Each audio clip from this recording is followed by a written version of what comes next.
This is the Biblical Unitarian Podcast. Hello and welcome.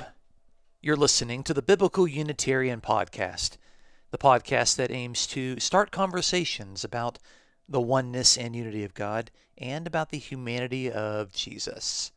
My name is Dustin Smith. As always, I will be your host, and this is episode 169 entitled Mark's High Human Christology, Chapter 11. I appreciate you so much for joining us this week for this episode. Yes, it is another episode looking at the Gospel of Mark and the Christology contained within its narrative. Things are heating up as Jesus enters Jerusalem for the final week of his life before the cross. We can expect quite a few controversy stories, which usually center around the person of Jesus and the authority he bears from God.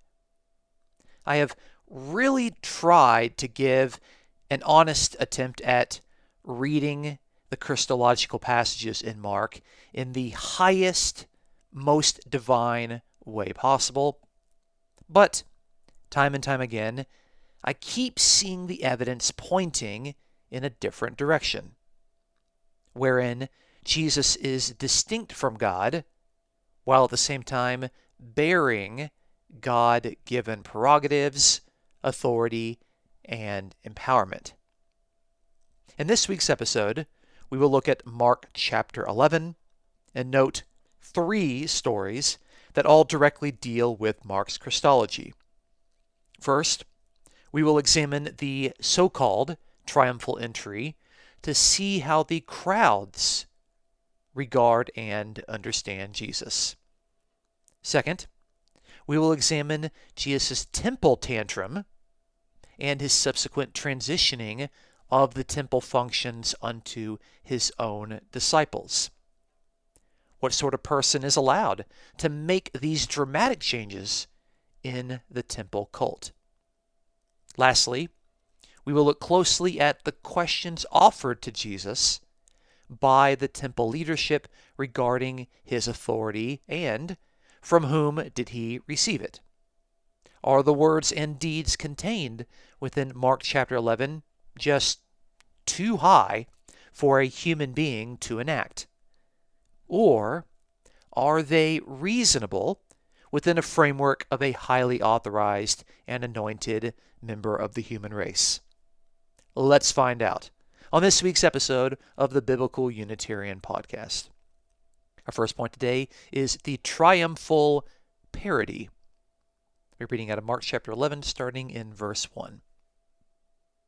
As they approached Jerusalem at Bethphage and Bethany, near the Mount of Olives, he sent 2 of his disciples and said to them, "Go into the village opposite you, and immediately as you enter it, you will find a colt tied there, on which no one yet has ever sat. Untie it and bring it here. If anyone says to you, 'Why are you doing this?' you say, 'The Lord has need of it,' and immediately he will send it back here." They went away and found a colt tied at the door outside in the street, and they untied it. Some of the bystanders were saying to them, "What are you doing, untying the colt?" They spoke to them just as Jesus had told them, and they gave them permission. They brought the colt to Jesus and put their coats on it, and he sat on it. And many spread their coats in the road, and others spread leafy branches which they had cut from the fields. Those who went in front and those who followed were shouting, "Hosanna! Blessed is he who comes in the name of the Lord. Blessed is the coming kingdom of our father David. Hosanna in the highest." That's Mark chapter 11, verses 1 through 10. Now, I gave the title for this section the Triumphal Parody because the triumphal entry would have been read as a parody of former important persons entering into Jerusalem according to Mark's original readers. So I'm going to list 4 previous persons that had their own triumphal entries into Jerusalem and note a few patterns, and then we can compare and contrast how Jesus' triumphal entry would make sense of these former examples. So the first example would be Alexander the Great, and his entry into Jerusalem is described by Josephus. We know that Alexander the Great arrived to Jerusalem with his companions. Alexander was greeted by the high priest and a multitude of expectant persons. Alexander was saluted with a single voice, all speaking in unison, and he entered the temple and offered sacrifices to God. The next example would be Judas Maccabeus, according to 1 Maccabees. Judas Maccabeus also arrived to Jerusalem with his companions. The event was accompanied with, quote, joy and gladness, according to the author of 1 Maccabees. And Judas entered into the temple and offered burnt sacrifices. Third example will be Simon Maccabeus, also recorded in 1 Maccabees. So Simon arrived to Jerusalem. He was surrounded by leafy palm branches. He was accompanied with hymns, songs, and praises, all sung in one accord. And upon entering into the temple, he strengthened the temple's fortifications. Fourth example will be the consul Marcus Agrippa. This is recorded by Josephus. Now, Marcus Agrippa was invited to Jerusalem by Herod the Great. Herod, according to Josephus, quote, omitted nothing that might please him. So Herod was able to give anything and everything that might be pleasing to the consul here, to Marcus Agrippa.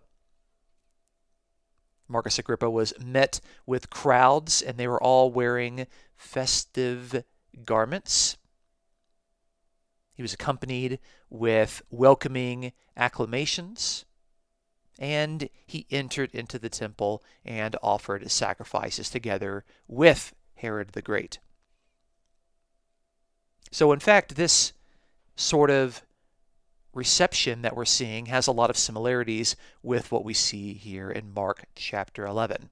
And this particular treatment, where a visiting elite figure would come to a city, was so expected that whenever a city would refuse to act in this way, like in the example of the city of Thessalonio, that city was actually besieged and sacked, according to the Greek historian Dio Cassius.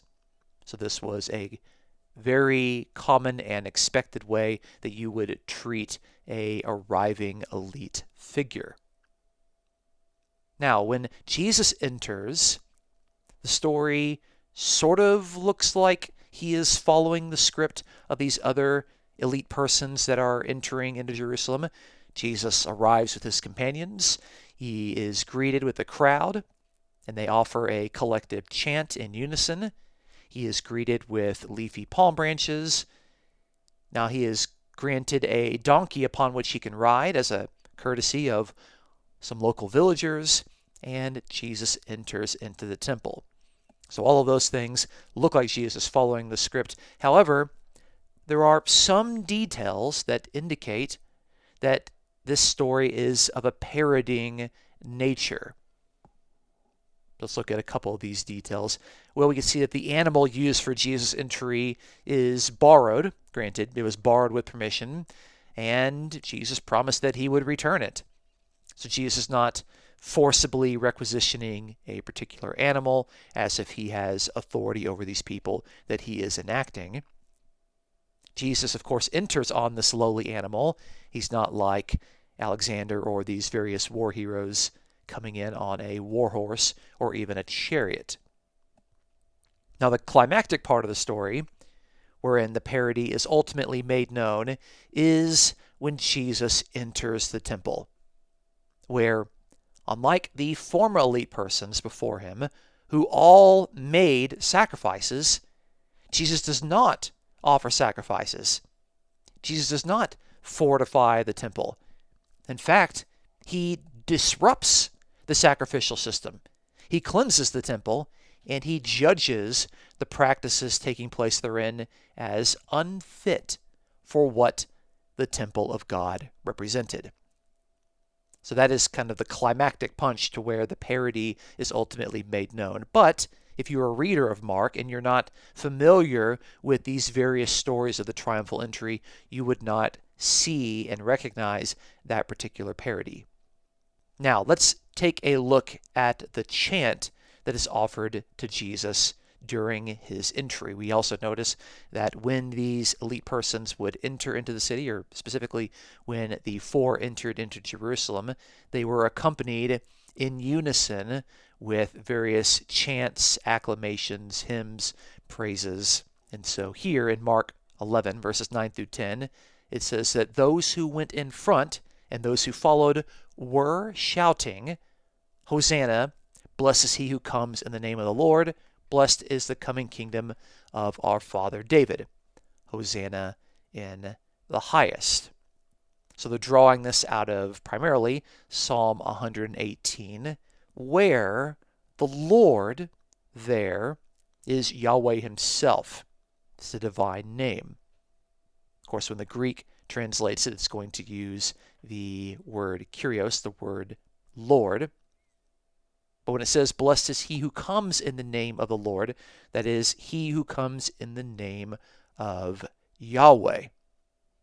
And this is something that they were doing. They were shouting. It was shouting this over and over and over. And you can just kind of hear the crowd saying this as Jesus is riding along. "Blessed is he who comes in the name of the Lord. Blessed is he who comes in the name of the Lord.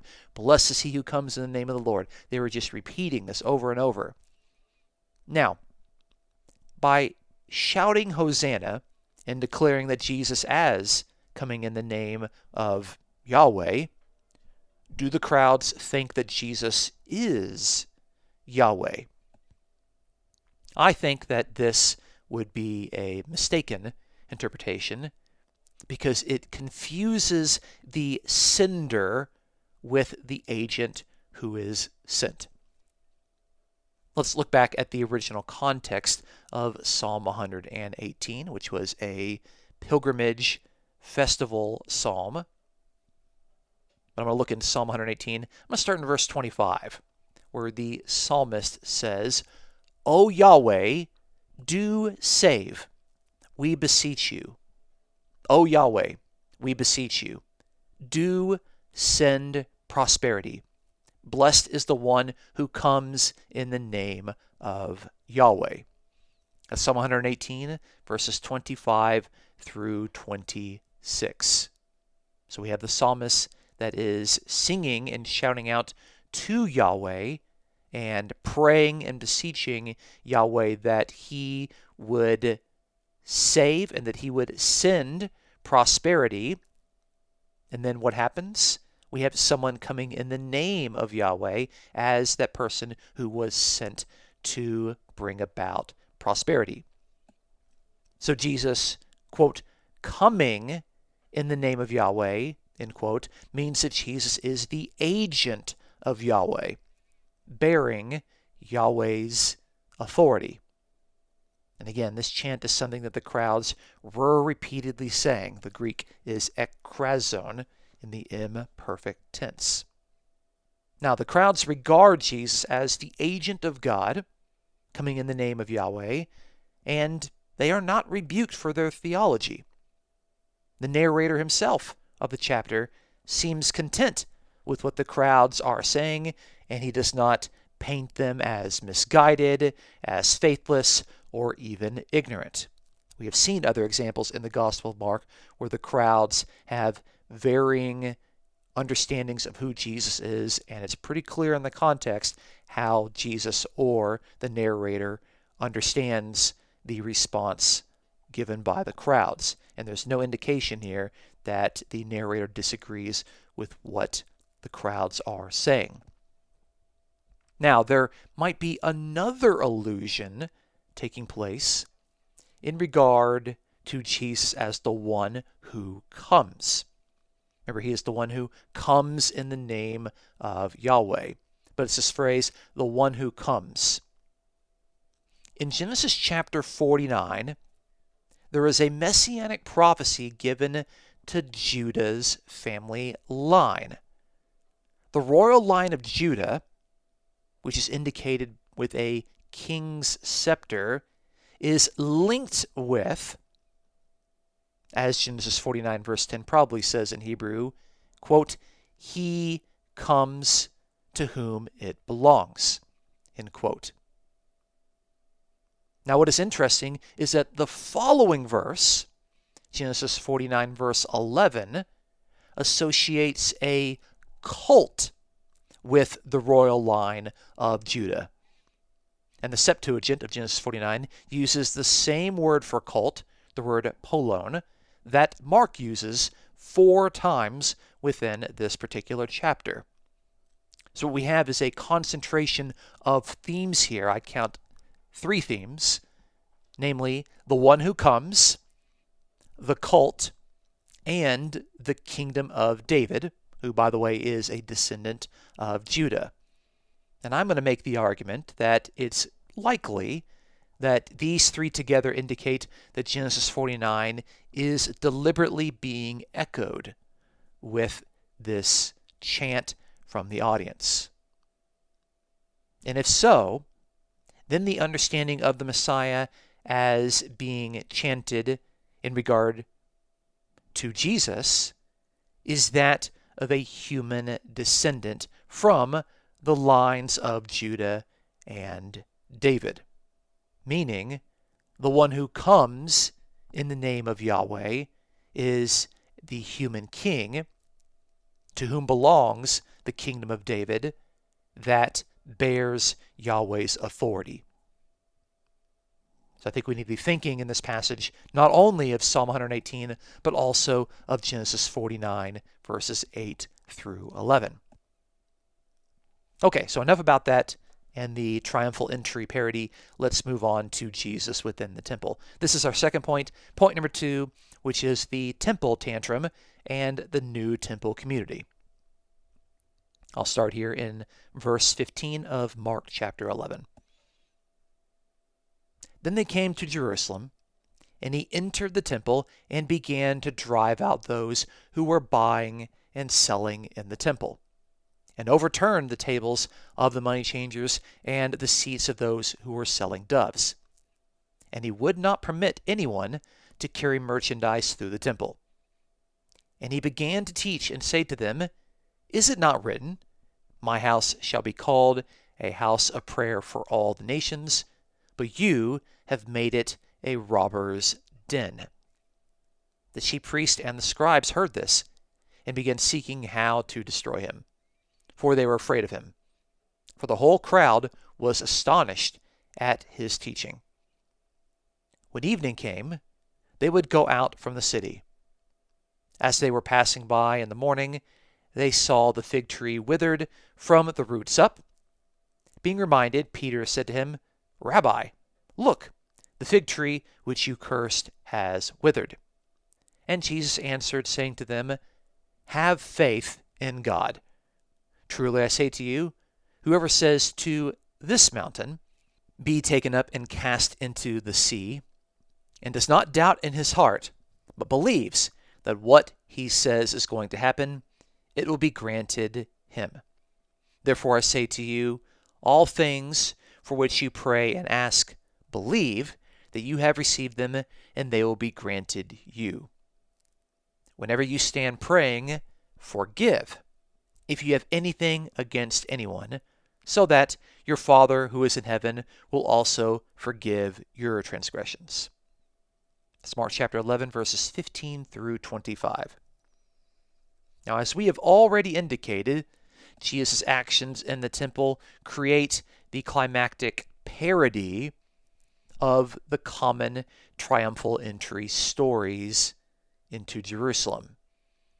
Instead of participating in sacrifices, prayer, and the pilgrimage hymns, Jesus cleanses the temple and enacts a symbolic judgment upon the temple's practices.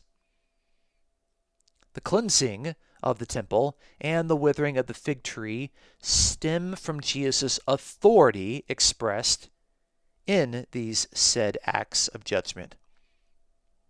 Now, Jesus' authority is not recognized by the temple leadership, the elders, the high priest, or even by the Romans. Jesus' authority, however, has been made known within the narrative of Mark's Gospel, beginning with chapter 1, verse 1, which defines Jesus as the Son of God, the agent commissioned by God to rule as king. So while the authority of Jesus is not recognized by the Jerusalem temple cult and their leadership, this authority is something that the readers of Mark have already come to understand and accept. We can see some various things that we've already looked at in previous chapters, like Jesus' authority was acknowledged by those who heard his teachings, according to chapter 1, verse 22 and verse 27. Jesus himself stated that he is the Son of Man bearing authority to forgive sins, and that this authority is an authority that he received from God. Chapter 2, verse 10. And Jesus has authority to cast out demons.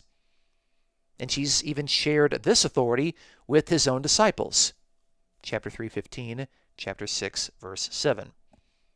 So the reader of Mark's narrative knows for sure that Jesus does in fact possess authority, while the leadership in the Jerusalem temple do not understand this.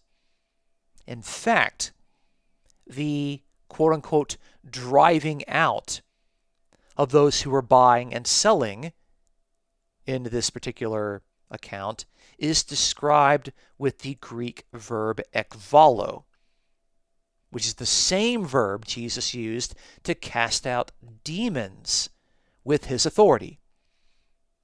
In other words, Mark describes Jesus' cleansing of the temple as an exorcism of the temple.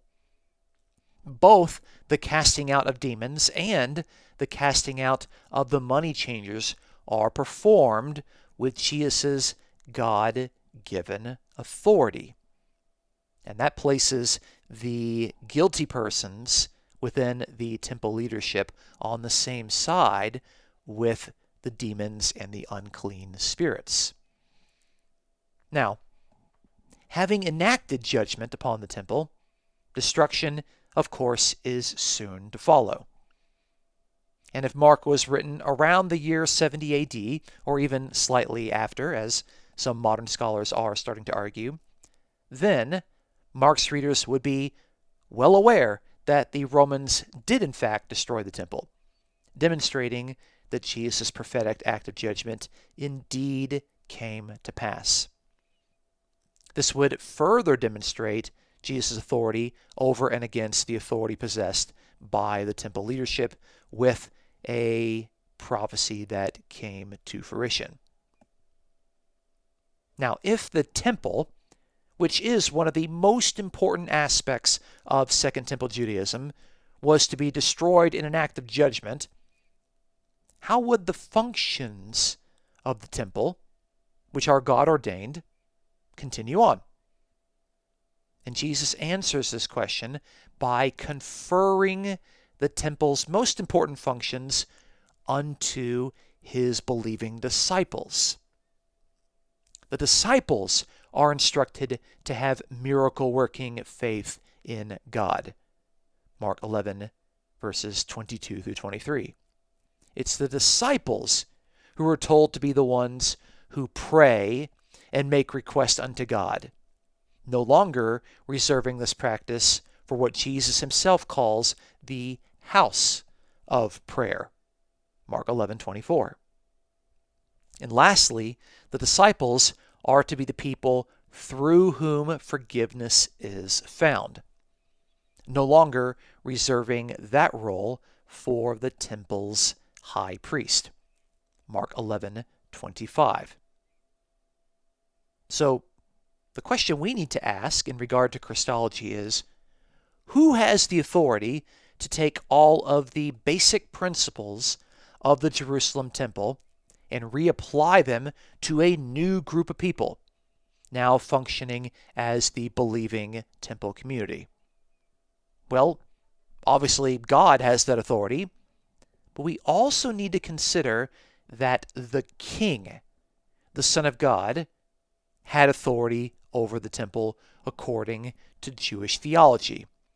I want you to consider some of these Messianic passages from the Hebrew Bible which talk about how the Messianic king, the Son of God, has authority over the temple. The first one comes in the Davidic Covenant, 2 Samuel 7, verses 12 through 13, which says, "When your days are complete and you lie down with your fathers, I will raise up your descendant after you, who will come forth from you, and I will establish his kingdom. He shall build a house for my name." 2 Samuel 7, verses 12 through 13, to where the Davidic descendant, to whom is promised the kingdom, will be the temple builder. He will build a house for God's name. Also, we can see in Zechariah chapter 6, starting in verse 12, much of the same. "Thus says Yahweh of hosts, Behold, a man whose name is Branch, for he will branch out from where he is, and he will build the temple of Yahweh." Yes, it is he who will build the temple of Yahweh. That's Zechariah chapter 6, verses 12 through 13, to where Yahweh says that someone else, a human being, who has the messianic title of the branch, which is the one that stems off of the family tree of David, will branch out and he will be the temple builder. Yes, he will be the builder of Yahweh's temple. So, Son of God, which is a title for the Jewish messianic king, is the opening title given to Jesus by Mark in chapter 1, verse 1. And in fact, Jesus is called Son of God by God himself at Jesus' baptism, chapter 1, verse 11. And Jesus, as Son of God, as this king, has the authority to rebuild and reapply temple functions from a physical building to a group of his believing disciples. Jesus has this authority. He bears this authority. And it is this authority, which is openly stated by Mark and confirmed at Jesus' baptism, that comes to the forefront in the next controversy story. Let's move to our third and final point. Point number 3, the authority of Jesus. Let's read out of Mark chapter 11, starting in verse 27. "They came again to Jerusalem. As he was walking in the temple, the chief priests and scribes and the elders came to him and began saying to him, 'By what authority are you doing these things?' Or, 'Who gave you this authority to do these things?' And Jesus said to them, 'I will ask you one question, and you answer me, and then I will tell you by what authority I do these things. Was the baptism of John from heaven or from men? Answer me.' They began reasoning among themselves, saying, 'If we say from heaven,' he will say, 'then why did you not believe him? But shall we say from men?' They were afraid of the people, for everyone considered John to have been a real prophet. Answering Jesus, they said, 'We do not know.' And Jesus said to them, 'Nor will I tell you by what authority I do these things.'" That's Mark 11, verses 27 through 33. Now, the theme of Jesus as the authorized king of Israel, the Messiah, has been running throughout the narrative of Mark chapter 11. The Messianic king who comes in the name and under the authority of Yahweh himself is the king to whom the kingdom of the ancestor David belongs. The Messianic king, who is the authorized temple builder, has the right to clean up shop if he deems that the temple functions are not operating properly. The Messianic king, as the temple builder, bears the authority to transition the temple's activities, such as prayer and forgiveness, to a new temple community of faithful human beings. Immediately after Jesus transfers the temple functions to his new temple community, consisting of his disciples, the narrative of Mark describes how Jesus and his followers come back to Jerusalem and re-enter the temple building. Jesus confronted by the chief priest, the scribes, and the elders. They, quote, were saying to him, end quote, using the Greek verb eleion, and this indicated a repeated questioning on this issue by asking two specific questions. Question 1, by what authority are you doing these things? Question 2, who gave you this authority to do these things? And these are the questions that they were saying to him. They're repeatedly asking these questions centered on Jesus' authority and the person who gave this authority to Jesus. Now, readers of Mark's narrative know the answers to these questions. Jesus has the authority of the Son of God, the anointed King of the Jews. Who gave Jesus this authority? Answer, God himself. So Jesus offers to answer their questions if they answer one of his. Jesus asked them, did the baptism of John come from heaven or from men? Now, a lot of readers of Mark just read this as if Jesus is offering them a tricky question to get out of answering their questions to him. But here's the key point. If the temple leadership could come to admit that John's baptism was from heaven, and for the baptism of John to be from heaven, that would mean that it was authorized by God, the one who lives in heaven, then the temple leadership could connect the dots, see that John's authorized baptism is what Jesus submitted to, resulting in the voice of God spoken from heaven that said that Jesus is truly the Son of God. The Son of God is the anointed King of the kingdom who has authority over the temple, and thereby Jesus' authority would justify his actions within the temple as God ordained. So if the Jerusalem leadership would admit that John's baptism was from heaven, it was authorized by God, then they can connect the dots and come to realize that Jesus is the Son of God, the Messiah, who has authority over the temple. That is why Jesus' question to them is not merely a question to get them thinking, but a question that would actually get them to understand the Christology that Mark possesses. Now, those who came out to John's baptism likely heard what was recorded in Mark chapter 1, verses 7 through 8, that John spoke of one coming after him who was mightier than he. And if John the Baptist was truly authorized by heaven, then his prophetic foretelling of the coming of the mighty one, who turned out to be Jesus, the Son of God, would need to be taken seriously, specifically by the temple leadership. And there is yet another part of the story that is often not emphasized, but it also speaks to the authority that Jesus possesses.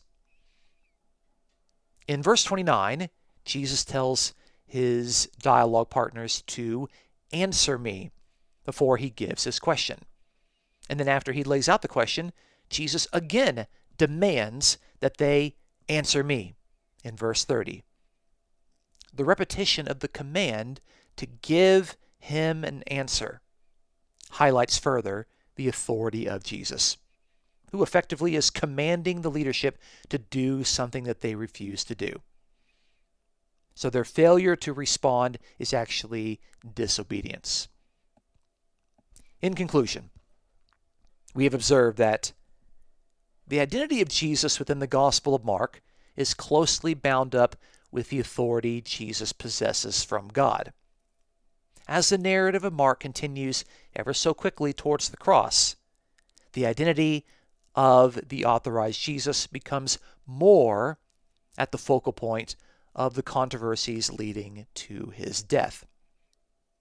We first observed that the triumphal entry was a deliberate parody of other entries into Jerusalem by elite men within Israel's history. The crowds rightly acknowledged Jesus as the authorized agent of Yahweh, and they probably linked this agent to the destiny of the royal king that descends from the line of Judah, further emphasizing the authentic humanity of this powerful agent. Second, we noted that Jesus demonstrates his authority in the physical temple by enacting a symbolic scene of judgment. As the Son of God, Jesus bears the authority of the temple builder, who can rebuild the temple and reestablish its functions in the midst of the community of his believing disciples. Lastly, we saw how the identity of Jesus as the Son of God, bearing the authority of God himself, is directly confronted when Jesus is questioned in the temple by the leading men. When Jesus attempts to get the leadership to rightly regard John the Baptist as a truly authorized prophet, which would in turn prove that Jesus is the authorized Messianic king, the leaders refuse to answer. By portraying Jesus as the authorized king of the Jews, who functions as the agent of Yahweh, Mark is demonstrating that his Christology is very high, but it is a high human Christology. Thanks so much for listening to this episode of the Biblical Unitarian Podcast. We'll be looking at Mark chapter 12 next week, and perhaps a little bit of Mark chapter 13 as well. If you've enjoyed the podcast, please consider supporting us as we promote the sound truths of the oneness and unity of God and the humanity of Jesus. Head over to iTunes and give us a 5-star rating if you think we deserve it. Share your favorite episodes with your friends, and if you care to offer a donation, you may check out the episode's description for a PayPal link. Special thanks to our producer and editor, Dustin Williams, for his fine work each and every week. My name is Dustin Smith. Until next time, you folks take care.